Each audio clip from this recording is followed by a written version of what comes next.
My name is Luna. I am an artist from Puerto Rico.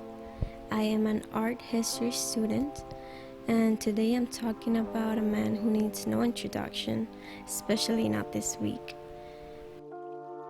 I'm not going to talk about the allegations made against him, as there are enough videos doing that already, and honestly, what the hell? Well, just as I thought, trash. But instead, today I'm asking myself whether or not Shane is a real director and why his movie, Not Cool, and other short films are objectively terrible movies. So of course, film writing and directing is a form of art. So let's start simple by defining art for this video.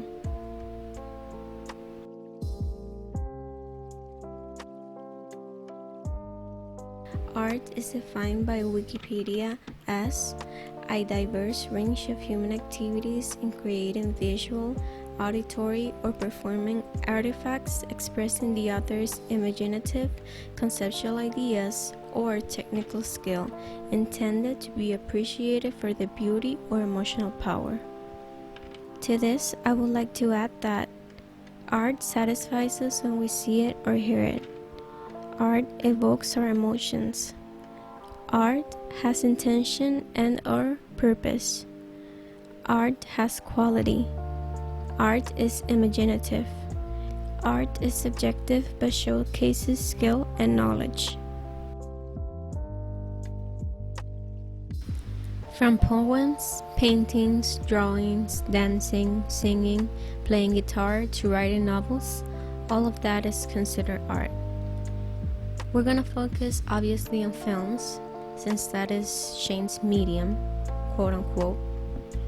By his own admission, he's always wanted to be a movie writer/director. I've been wanting to make movies my whole life. Okay, so let's get a little more specific and talk about what makes a good film and where did Not Cool went wrong.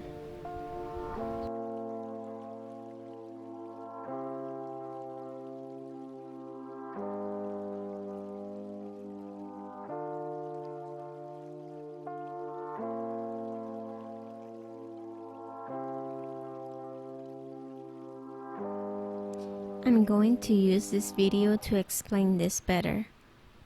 I want to go over 4 key elements that most good movies have. I think to be considered a good movie by most, it's going to have at least 3 of these 4 elements.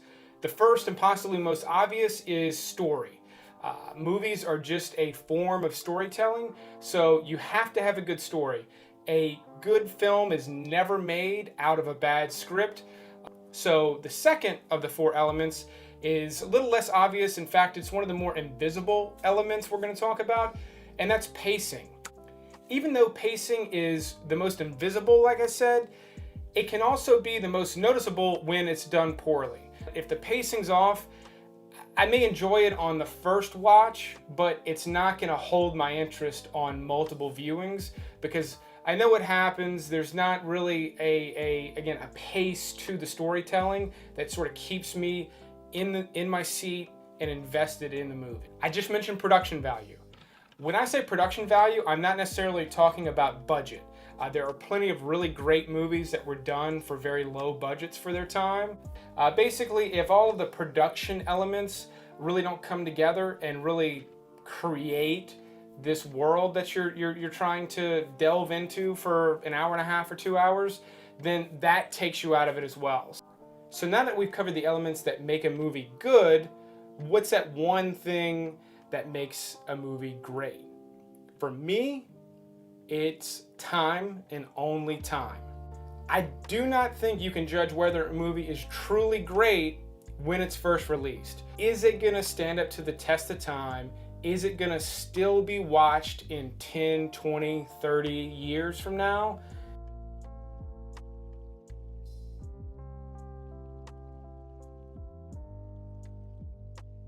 Shane has directed several short films on YouTube, as well as the film Not Cool, which was funded by the reality show The Share, which aired on Stars and had a budget of $800,000.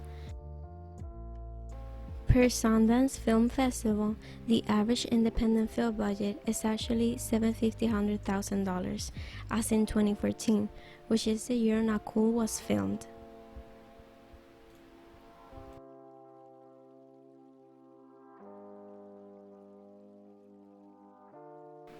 Just for context, 2004's Napoleon Dynamite had a budget of $400,000. So I don't think the money was the issue at all. So my problem with this movie starts with the characters. There's no believability or depth to the relationships between them. There's no way that the things that they do and say are real. So it's very hard to relate to them. The writing is very unoriginal and cliche. The jokes were very homophobic, racist, classist, and worst of all, very unfunny.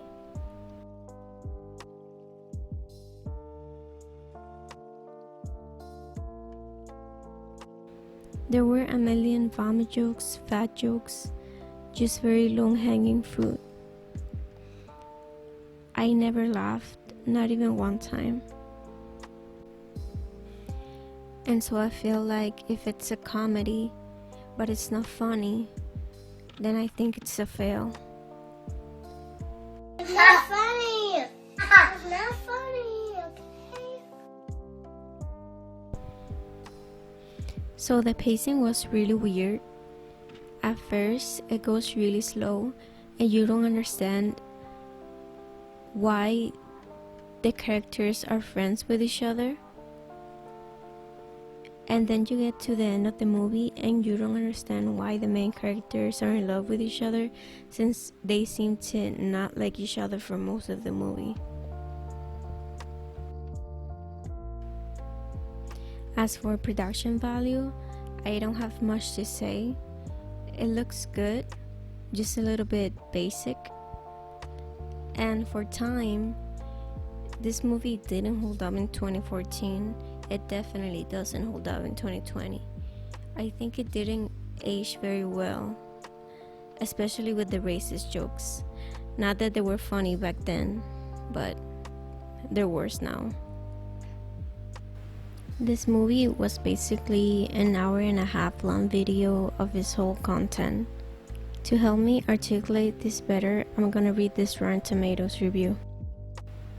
He can't seem to fully grow up and detach that online persona from this production that has nothing to do with his YouTube career. The stupid jokes have to stop. The other big problem that I have with this movie is the generational problem. It doesn't seem to know who its target is. While this clearly would be rated R, the problems and whining presented in the film seem a little too teeny for me. Prom King, name calling, this is like a Disney Channel movie with the wrong director. Now, just for funsies, I'm gonna list you 10 overdone cliches that were portrayed in this movie. Number 1, the cool guy/girl falls in love with a quirky misfit. Number 2, the group of mean girls with the good girl. Number 3, the bucket list. Number 4, high school bullying. Number 5, the getting inside the school property to have fun. Number 6, the falling in love montage. Number 7, the I hate everything and everyone April Ludgate character. Number 8, the mall trying clothes on scene.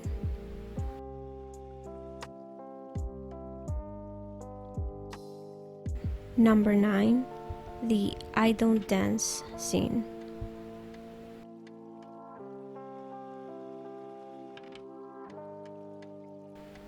And finally, number 10, the romantic final speech or gesture to get the girl back. Also, something that bothered me throughout all the movie is that the character Shane plays, Scott, is supposed to be a very cool, popular, sexy, party every night kind of guy, and Shane just gave me none of that energy. Somebody lied to her several times and told her that she was fly, hot, and sexy and beautiful, and she's nothing like that. She's nothing of the sort. I think the main problem with Shane as a director is that he had the lack of imagination and skills of an amateur, but the attitude and arrogance of someone who thinks they know what they're doing. Notice Shane had no prior experience being a director, yet listen to how he talks to his producers. The script is not that raunchy. Somebody out there is a rat, and they're going around saying this is the raunchiest movie ever made, and it's pissing me the off. And he says, look, I'm going to be honest with you. I've had clients that have gone online, watched Shane's stuff, and said, I don't want to be a part of that. When I was an actor, I was auditioning for everything. I don't quite understand the logic of being picky when you have no job. Well, no, but that's the problem. They do have jobs. And one woman in particular who's a professor who's up for tenure. Well, then why am I seeing professors? Where are the actors? It's a smaller, more limited talent pool than out of New York or LA. Can't find actors if we can't find crew. Then how are we going to fix this to make Pittsburgh look great? Because Zach Quinto ain't doing anything. It's been mentioned many, many times that is a problem for people. So if we just like lose that, I'm just saying. I'm not taking anything out of the movie to please a bunch of out-of-work actors in Pittsburgh who should be lucky to get an audition for a feature film. No director has ever taken anything out of a movie to get somebody to audition. I'm angry that we're finding out about this 2 days before we start filming the movie. I don't know. I'm gonna go. Shane, stop it. You can't go. We have too much to do. I'm gonna go and I'm gonna do this in my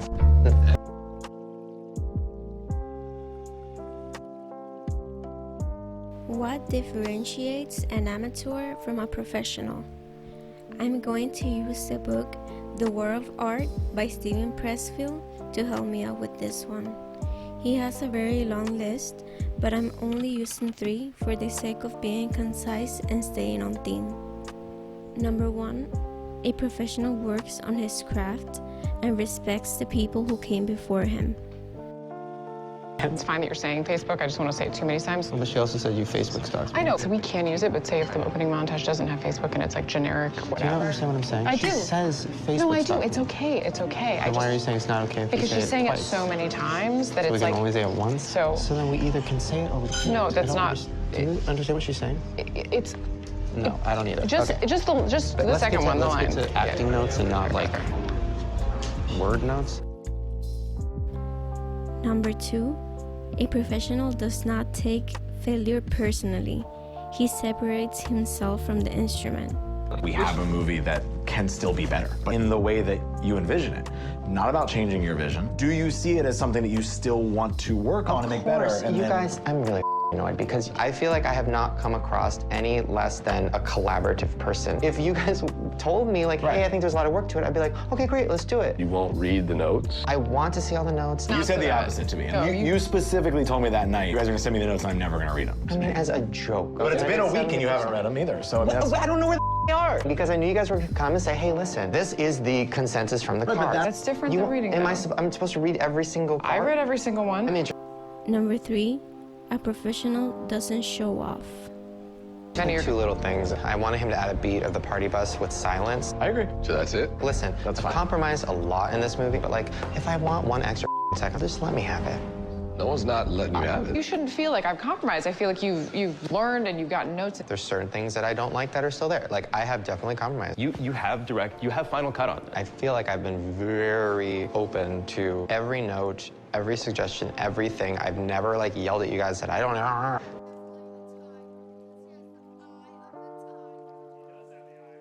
Are you sure about that?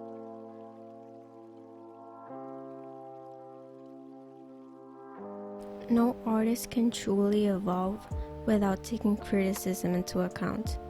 That's like taking piano lessons but not wanting to listen to the teacher. Of course, not all criticism has the same value, and there are some people who say things just to hate. But taking into consideration that Shane was working with people who were far more experienced than him, he should have humbled himself and listened to them. At the end of the day, everything they told him happened. Cool got a lot of really negative reviews. Shane's movie got eviscerated in the critical landscape. I mean, absolutely destroyed. One review said that if you enjoy my movie, you must be a sociopath. That was in the Los Angeles Times.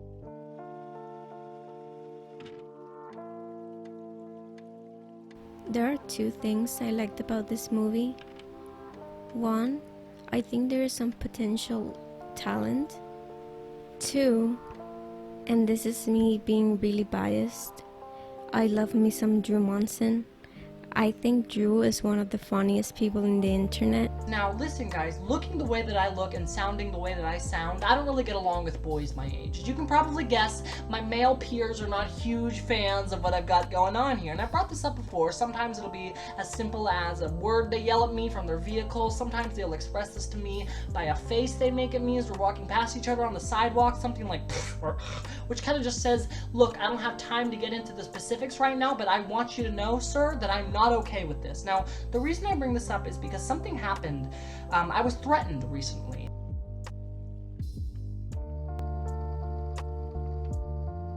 So, is Shane a real director? I guess I can't say 100% no, because there are people who enjoy and are emotionally invested in his content. At the end of the day, art is subjective. I personally don't think the videos he makes on YouTube will translate to a more traditional media, where the viewers don't necessarily know who Shane is and who will not be satisfied just because they like his personality. So I really don't think the skills for making YouTube videos will help him make good movies. Does this mean he can't get better? No. If I were him, I would take some time to actually study the craft. Maybe go to school, get an internship, read books about it, maybe approach people in the same industry who could help him. He could also approach everything more from a behind the scenes kind of way.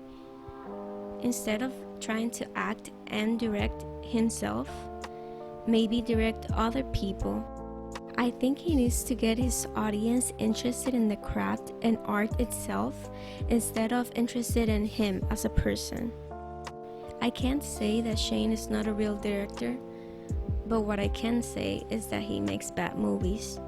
For now.